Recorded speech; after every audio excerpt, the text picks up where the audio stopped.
نحمدہ ونصلی ونسلم علی رسولہ النبی الکریم اما بعد فاعوذ باللہ من الشیطان الرجیم بسم اللہ الرحمن الرحیم ان علینا جمعہ وقرآنہ صدق اللہ العلی العظیم وصدق رسولہ النبی الکریم۔ محترم المقام وائس چانسلر صاحب، معزز اساتذہ، شرکائے مجلس، آج کی لیلۃ القدر کی اور رمضان المبارک کی آخری عشرے کی ان راتوں میں اس مجلس میں بڑے مختصر وقت کے لیے میرا موضوع ہے قرآن حکیم کا تفرد و خصوصیت اور شرف عظیم۔ اللہ رب العزت نے سورہ القیامہ کی آیت نمبر 17 میں ارشاد فرمایا، بے شک اس کتاب کا جمع کرنا اور اس کا پڑھنا اور پڑھانا ہمارے ذمے ہے۔ حاضرین و ناظرین گرامی قدر، لفظ قرآن اپنے مادہ ہائے اشتقاق میں قراءتن سے بنا ہے، اور جس کا معنی پڑھنا اور پڑھانا ہے، اور فعلان کے وزن پر یہ اسم مصدر ہے، اور جس کا معنی پڑھا گیا اور پڑھایا گیا ہے۔ قرآن حکیم کی اس آیہ کریمہ میں لفظ قرآنہ استعمال ہوا ہے، جس کا معنی قرآن حکیم کے حروف اور کلمات کو باہم ملا کر پڑھنے کے ہیں، اور اس عمل کو قرآنہ کہتے ہیں۔ لفظ قرآن اس میں مبالغہ کے وزن پر آیا ہے، اس اعتبار سے لفظ قرآن کا معنی ہے وہ کتاب جس کو خوب اچھی طرح پڑھا جائے، اور اس میں مبالغہ کے وزن پر آنے کی وجہ سے اس کے معنی قرات میں کثرت کا مفہوم اس اعتبار سے پایا جاتا ہے کہ یہ وہ کتاب ہے جس کو بار بار اور کثرت کے ساتھ پڑھا جائے تو تبھی یہ قرآن کہلائے گی۔ تو حاضرین و ناظرین گرامی قدر، جب ہم لفظ قرآن کی معنوی حقانیت کو تاریخی شہادت کے پیمانے پر پرکھتے اور جانچتے ہیں تو اس کی صداقت روز روشن کی طرح آشکار ہو جاتی ہے، جس کی بنا پر کوئی بھی سلیم الطبع شخص اس حقیقت کا انکار نہیں کر سکتا کہ تاریخ عالم کے آغاز سے لے کر آج تک کوئی الہامی اور کوئی بھی غیر الہامی کتاب اس قدر کثرت کے ساتھ نہیں پڑھی گئی جتنی قرآن حکیم کو کثرت کے ساتھ پڑھا جاتا ہے۔ دنیا کے کونے کونے میں اور ہر گھر میں بچہ اس کو پڑھ رہا ہے، وہ اس کو حفظ کر رہا ہے، ہر بالغ اور نابالغ اس کو سمجھ رہا ہے، اور اس قرآن کو دلوں اور صحیفوں میں محفوظ کرنے کی ذمہ داری باری تعالیٰ نے خود اپنے ذمہ کرم پر لی ہوئی ہے۔ فرمایا وَإِنَّا لَهُ لَحَافِظُونَ، ہم ہی اس کی حفاظت پر نگہبان اور پاسباں ہیں۔ حاضرین و ناظرین گرامی قدر، دنیا کا کوئی شخص بھی اس قرآن میں کسی حرف اور لفظ کا نہ اضافہ کر سکتا ہے، اور نہ ہی کسی حرف اور لفظ اور کلمے کی کمی کر سکتا ہے۔ اس لیے وَإِنَّهُ لَكِتَابٌ عَزِيزٌ لا يَأْتِيهُ الْبَاطِلُ مِنْ بَيْنِ يَدَيْهِ وَلَا مِنْ خَلْفِهِ۔ حامیم السجدہ میں فرمایا، بے شک وہ قرآن بڑی عزت والی کتاب ہے، اور باطل اس قرآن کے پاس نہ سامنے سے آ سکتا ہے اور نہ ہی پیچھے سے آ سکتا ہے۔ حاضرین و ناظرین گرامی قدر، دنیا بھر میں ہزاروں لاکھوں لوگ روزانہ کی بنیاد پر 5 وقتہ نماز میں اس قرآن کو پڑھ رہے ہیں، اور رمضان المبارک کی صلاۃ التراویح میں لاکھوں حفاظ اس کی قرات اور سماعت کر رہے ہیں۔ پوری دنیا میں اس کے پڑھنے اور سمجھنے کا عمل روز بروز بڑھتا جا رہا ہے۔ قرآن حکیم حفظ و نافذہ تجوید و قرات، تلاوت و ترجمہ اور تفسیر و تعبیر کے لحاظ سے بہت زیادہ کثرت کے ساتھ پڑھا اور پڑھایا جا رہا ہے۔ امت مسلمہ میں قرآن کے متعلق یہ عمل ہی اس کی خارجی دلیل صداقت کی بہت بڑی علامت ہے۔ حاضرین و ناظرین گرامی قدر، یہ بات بھی پیش نظر رہے کہ قرآن جب اپنے پڑھنے اور پڑھانے کی بات کرتا ہے تو اس کا بڑا واضح مطلب ہے کہ قرأ بمانے اظہرا و بینا، کہ قرآن کو اس طرح پڑھا جائے کہ اس کے معنی اور مطالب انسان پر اچھی طرح واضح ہو جائیں، اجاگر ہو جائیں۔ اس لیے صحیح معنی میں قاری قرآن وہ ہے جو کلمات اور الفاظ قرآن کو اس طرح اپنی زبان سے ادا کرے اور ظاہر کرے کہ ان معنی اور مطالب کو سننے والا اور ان کو قرات کی صورت میں پڑھنے والا اور سماعت کرنے والا فوری طور پر ان کو سمجھ جائے اور اچھی طرح وہ معنی اس کے ذہن نشین ہو جائیں اور کوئی بھی اس کے ذہن کے اندر ابہام باقی نہ رہے۔ اس لیے کہ قرآن ایک ایسی حقیقت، ایک ایسی ریالٹی ہے کہ جو ہر زمانے میں ظاہر ہوئے بغیر نہیں رہ سکتی۔ اس کا اپنی حقانیت اور صداقت کے اعتبار سے ظاہر ہونا ایک لازمی حقیقت ہے جس کو کسی بھی صورت میں مخفی نہیں رکھا جا سکتا۔ بلا تشبیہ و بلا مثال، وقت کی طرح قرآن بھی اپنے وجود پر خود ایک دلیل ہے۔ وقت ہر دور میں اپنے وجود پر خود ہی ایک دلیل ہوتا ہے۔ اسے اپنے ثبوت کے لیے کسی خارجی دلیل کی قطعاً ضرورت نہیں ہوتی۔ اس اعتبار سے قرآن سب سے زیادہ پڑھی جانے والی کتاب بھی اپنی صحت اور اپنی حقانیت پر از خود دلیل ہے، اور یہ قرآن اپنے وجود میں اس قدر واضح ہے، غیر مبہم ہے اور ظاہر و روشن ہے اور اس قدر بین ہے کہ اسے اپنے کسی بھی دعوے کی صحت اور حقانیت کے لیے کسی خارجی دلیل کی قطعاً حاجت اور ضرورت نہیں ہے۔ یہ قرآن از خود اپنے ہر دعوے پر دلیل قاطع اور برہان مطلق ہے۔ اس لیے قرآن کو باری تعالیٰ نے الکتاب المبین سے پکارا ہے۔ ارشاد فرمایا الف لام را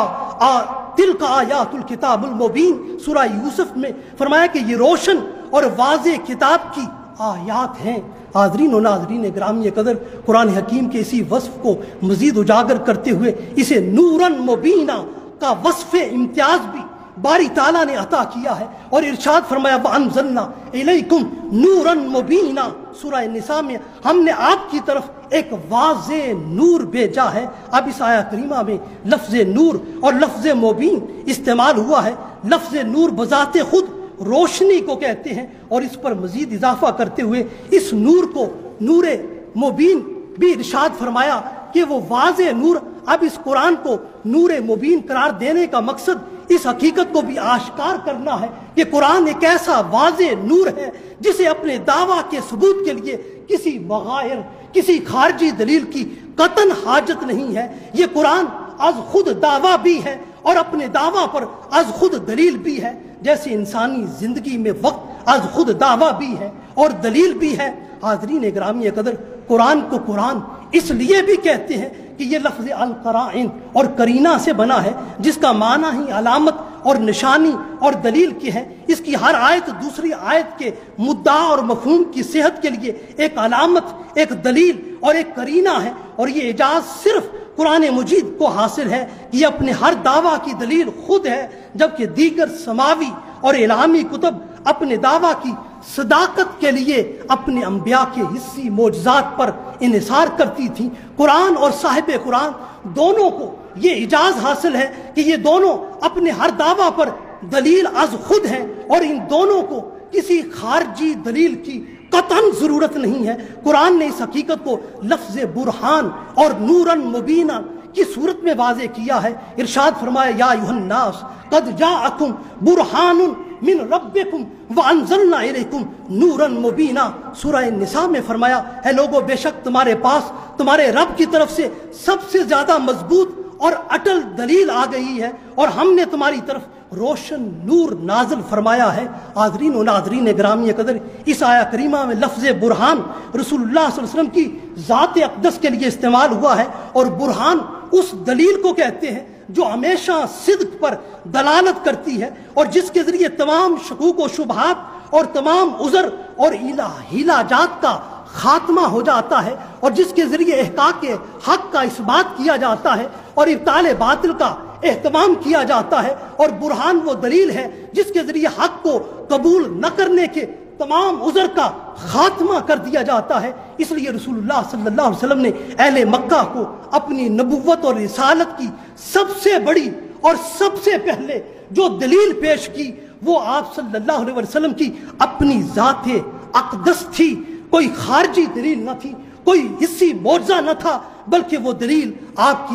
کا اپنا وجود اقدس تھا۔ اس لیے جب انہوں نے آپ کی نبوت اور رسالت پر دلیل مانگی تو آپ نے دلیل دیتے ہوئے یوں ارشاد فرمایا، فَقَدْ لَبِثْتُ فِيكُمْ عُمُرًا مِّن قَبْلِهِ أَفَلَا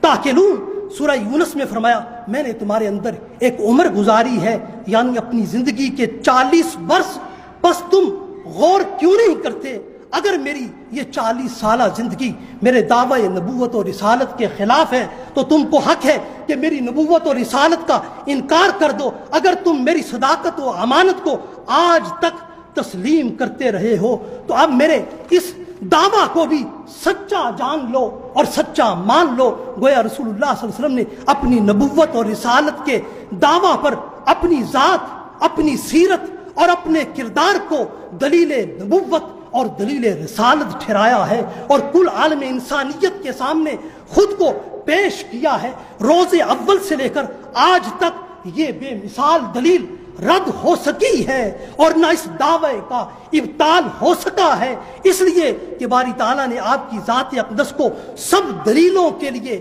سب دلیلوں پر دلیل برہان اور برہان مطلق بنایا ہے۔ حاضرین و ناظرین گرامی قدر، صاحب قرآن کے ساتھ ساتھ یہی انفرادیت باری تعالیٰ نے اس نبی آخر الزمان کی کتاب قرآن حکیم کو بھی عطا کی ہے۔ یہ قرآن خود اپنے دعویٰ کی ایسی دلیل عتم ہے جس کی حقانیت اور صداقت کو تاریخ عالم انسانی کی ہزاروں سازشوں اور تنقیدی کاوشوں کے باوجود رد نہیں کیا جا سکا ہے۔ اس کی وجہ یہ ہے کہ یہ قرآن خود اپنا تعارف کرواتا ہے، تنزیل من رب العالمین وَإِنَّهُ لَتَنزِيلُ رَبِّ الْعَالَمِينَ، بے شک یہ قرآن رب العالمین کا نازل کردہ ہے، اور اس کا سبب یہ ہے کہ یہ ہر شخص سے ماورا ہے۔ تنزیل الکتاب لا ریب فیہ من رب العالمین، یہ کتاب رب العالمین کی طرف سے نازل کردہ ہے اور اس میں کوئی شک و شبہ نہیں ہے، اس لیے کہ قرآن تمام انسانوں کو یہ دعوت حق دیتا ہے، آمنوا بما نزل علی محمد هو الحق من ربہم۔ سورہ محمد میں فرمایا جو کچھ محمد صلی اللہ علیہ وسلم پر نازل کیا گیا ہے اس پر ایمان لاؤ، یہی ان کے رب کی طرف سے حق ہے۔ حاضرین و ناظرین گرامی قدر، اس قرآن پر ایمان لانے کی کامل ترین اور اکمل ترین صورت یہ ہے کہ ہر انسان اور ہر مسلمان اس قرآنی ہدایت کو اپنی حیات کی لازمی شناخت بنائے، اس قرآنی ہدایت کو اپنی زندگی کی شمع ہدایت بنائے، اور اس ہدایت کی پیروی کو اپنی زندگی میں اللہ کی بندگی کی پختہ سبیل بنائے۔ اس لیے اس قرآنی ہدایت کی پیروی ہی ہماری عزت ہے، اس کی پیروی ہی میں ہماری نموس کا دوام ہے، اور اس قرآن کی ہدایت کے انحراف میں ہماری ذلت ہے، ہماری رسوائی کا قیام ہے۔ اور قرآنی ہدایت کے اسی پیغام کو اقبال نے عصر حاضر میں یوں عام کر دیا تھا۔ اقبال کہتے ہیں وہ زمانے میں معزز تھے مسلمان ہو کر، وہ زمانے میں معزز تھے مسلمان ہو کر، اور تم خار ہوئے تارک قرآن ہو کر، اور تم خار ہوئے تارک قرآن ہو کر۔ حاضرین گرامی قدر، آخر پر آج کی اس ختم قرآن کی تقریب میں اور لیلۃ القدر کے اس اجتماع میں انتہائی مسرت اور قلبی خوشی کے ساتھ اس حقیقت کا اظہار سوشل میڈیا کے ذریعے ہزاروں اس یونیورسٹی سے محبت کرنے والے لوگوں کے سامنے کر رہا ہوں کہ گزشتہ سال 2021 میں اسی ختم قرآن کی نشست میں جس یونیورسٹی کی مسجد کی توسیع کا درینہ مطالبہ طلباء و طالبات، فیکلٹی اور سٹاف کی طرف سے محترم وائس چانسلر صاحب کی خدمت میں پیش کیا گیا، میں سارے سٹاف، فیکلٹی اور اسٹوڈنٹ کی طرف سے محترم وائس چانسلر صاحب کا بہت شکر گزار ہوں کہ انہوں نے اس مطالبے کو پذیرائی بخشی اور مسجد کی توسیع کا کام شروع کرنے کا تاریخ ساز فیصلہ کیا۔ الحمدللہ اس حوالے سے سب سے پہلے 1 کروڑ روپے فنڈ ریزنگ کا ٹارگٹ حاصل کیا گیا، اور پھر 31 دسمبر 2021 کو اس مسجد کو شہید کیا گیا، اور پھر 12 ربیع الاول کو اس کا سنگ بنیاد رکھا گیا۔ الحمدللہ اس مسجد کا تعمیراتی کام بہت تیزی سے جاری ہے، اور 10 کروڑ روپے کی خطیر رقم سے مسجد کا یہ عظیم الشان پروجیکٹ بننے جا رہا ہے، اور اب تک اس کے لیے 2.25 کروڑ روپے جمع ہو چکے ہیں۔ اس مسجد کی بیسمنٹ کا کام شروع ہو چکا ہے۔ دنیا بھر میں سوشل میڈیا کے ذریعے اس پروگرام میں شریک ہزاروں راویئنز، اولڈ راویئن اور اس عظیم الشان اور تاریخ ساز تعلیمی ادارے سے محبت کرنے والوں کو ہم دعوت خیر دیتے ہیں کہ قرآنی حکم فاستبقوا الخیرات کے تحت آئیے آگے بڑھیں اور اللہ کے گھر کی تعمیر میں اور اس کار خیر میں بڑھ چڑھ کر حصہ لیں، اپنا خطیر زر تعاون دیں، اس مسجد کی تعمیر کے لیے عطیات دیں، اپنا مالی دست تعاون دراز کریں، اور اس کے ساتھ ساتھ ہمیں خوشی ہوگی کہ آپ اس کی تعمیر کا میٹیریل اپنے ذمے لے لیں۔ کوئی سیمنٹ کی ذمہ داری لے سکتا ہے، کوئی بجری فراہم کر سکتا ہے، کوئی سریا دے سکتا ہے، کوئی اینٹیں دے سکتا ہے، غرضے کے کوئی بھی تعمیراتی میٹیریل آپ دے سکتے ہیں۔ یہ مسجد اس یونیورسٹی کی فیکلٹی، سٹاف، طلباء اور طالبات اور راویئنز اور اولڈ راویئن خود اپنی مدد آپ کے تحت اور اپنے خرچ پر بنا رہے ہیں، اس لیے آپ کا تعاون اس منصوبے کو جلد از جلد پایا تکمیل تک پہنچائے گا۔ ہمیں یقین ہے کہ دنیا بھر میں اس ادارے سے ایسے اولڈ راویئن تعلق رکھنے والے موجود ہیں جو اکیلے اور چند مل کر اس منصوبے کے اخراجات اپنے ذمے لے سکتے ہیں، اور ہم اس اپیل کے ذریعے آپ کو پرزور دعوت دیتے ہیں کہ مسجد کی تعمیر کا یہ پروجیکٹ اور یہ منصوبہ آپ کے تعاون کا منتظر ہے۔ باری تعالیٰ اس یونیورسٹی کو ہمیشہ علم و تحقیق اور نئی دریافت، ایجادات اور نئے حقائق کی کھوج اور اعلیٰ تعلیم و تعلم میں مصروف رکھے، اور ہر میدان میں اسے ہمیشہ کامیاب اور آباد رکھے۔ آپ کی سماعتوں کا بار دیگر بہت بہت شکریہ۔